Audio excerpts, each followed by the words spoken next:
1983 സൗഹൃദം NRPM high school SSLC ബാച്ചിന്റെ 5ാമത് കുടുംബസംഗമം നടന്നു. സമ്മേളനം NRPM school retired headmaster D. Gopalakrishna Pillai ഉദ്ഘാടനം ചെയ്തു. 1983 സൗഹൃദം NRPM ഹൈസ്കൂൾ SSLC ബാച്ചിന്റെ 5ാമത് കുടുംബസംഗമം നടത്തി. കായംകുളം കണ്ണമ്പള്ളി ഭാഗം സൗഹൃദം ചാരിറ്റബിൾ ട്രസ്റ്റ് ഹാളിൽ ട്രസ്റ്റ് പ്രസിഡന്റ് K. രാധാകൃഷ്ണന്റെ അധ്യക്ഷതയിൽ നടന്ന സമ്മേളനം NRPM school retired headmaster D. Gopalakrishna Pillai ഉദ്ഘാടനം ചെയ്തു. ഇപ്പോൾ ആ കൂട്ടായ്മയിൽ നിന്നും ഉണ്ടായ ഒരു സംഘടന ഇതിൻ്റെ ഉദ്ഘാടന സമയത്ത് ഞാൻ സംബന്ധിച്ചിരുന്നു. അതിനുശേഷം എല്ലാ വർഷവും നിങ്ങൾ യോഗം കൂടുകയും സാമൂഹ്യ പ്രതിബദ്ധതയോടുകൂടി പല നല്ല കാര്യങ്ങളും ചെയ്യുന്നതായിട്ടാണ് ഞാൻ അറിയുന്നത്.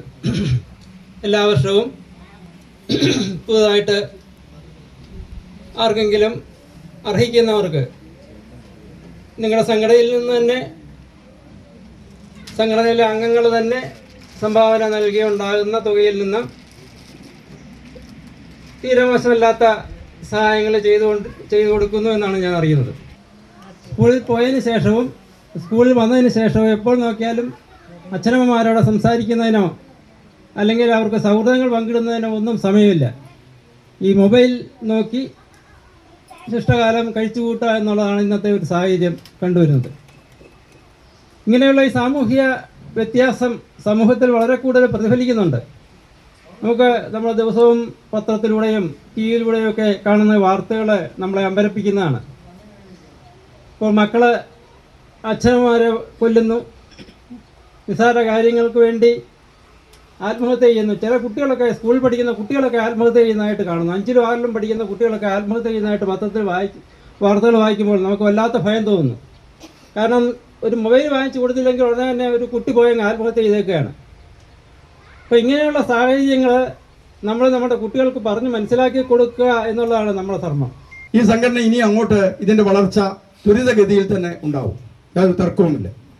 കാര്യം അത്രമാത്രം ആളുകളിൽ ഇത് കുടുംബങ്ങളിലേക്ക് നമ്മുടെ ഈ സംഘടനാ പ്രവർത്തനം ചെന്നെത്തിയിട്ടുണ്ട്.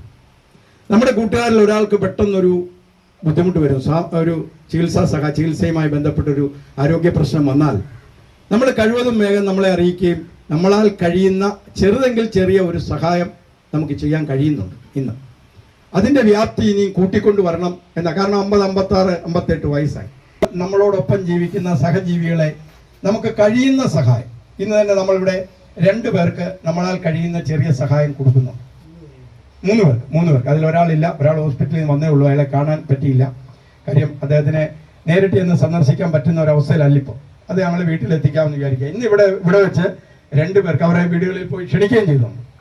അപ്പം അങ്ങനെ നമ്മൾ ഇതിൽ നിന്ന് നമ്മുടെ ഈ കിട്ടുന്ന പൈസയിൽ നിന്ന് തുച്ഛമായ ആ എമൗണ്ട് വെച്ച് അത് അതിൻ്റെതായ രീതിയിൽ ഡിപ്പോസിറ്റും ഒക്കെ ചെയ്ത് വർദ്ധിപ്പിച്ച് അതിൽ നിന്ന് കിട്ടുന്ന ഒരു വിഹിതമാണ് നമ്മൾ ഈ ആളുകൾക്ക് ചികിത്സാ സഹായമായിട്ട് കൊടുക്കുന്നത്. ഞങ്ങൾ കൂട്ടുകാരെല്ലാവരും ഒരു മനസ്സ്, ഇവിടെ ജാതിയുടെയോ മതത്തിൻ്റെയോ അല്ലെങ്കിൽ സമ്പത്തിൻ്റെയോ ഒരു വേറുകൃത്യമില്ലാതെ ഒരു മനസ്സോടെ നിന്ന് പ്രവർത്തിക്കുന്ന ഒരു സംഘടനയാണ്. നല്ല രൂപത്തിൽ പ്രവർത്തിച്ചു കൊണ്ടുപോവുക എന്ന് പറയുന്നത് വളരെ പ്രയാസമേറിയ ഒരു കാര്യം തന്നെയാണ്.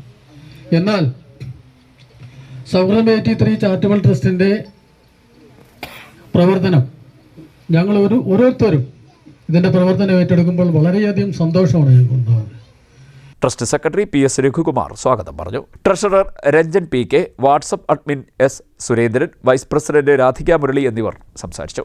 Joint secretary A. അശോകൻ കൃതജ്ഞത പറഞ്ഞു. സംഘടന മുൻവർഷം നടത്തിയ വിവിധ പ്രവർത്തനങ്ങളുടെ ചിത്രങ്ങൾ ഉൾപ്പെടുത്തിയുള്ള 2026 വാർഷിക കലണ്ടർ പ്രകാശനം ചെയ്തു. ചികിത്സാ ധനസഹായ വിതരണം, സ്നേഹവിരുന്ന്, സംഘടനയിലെ കുടുംബാംഗങ്ങളുടെ വിവിധ കലാപരിപാടികൾ എന്നിവയും നടന്നു. CDNet news, Kayamkulam.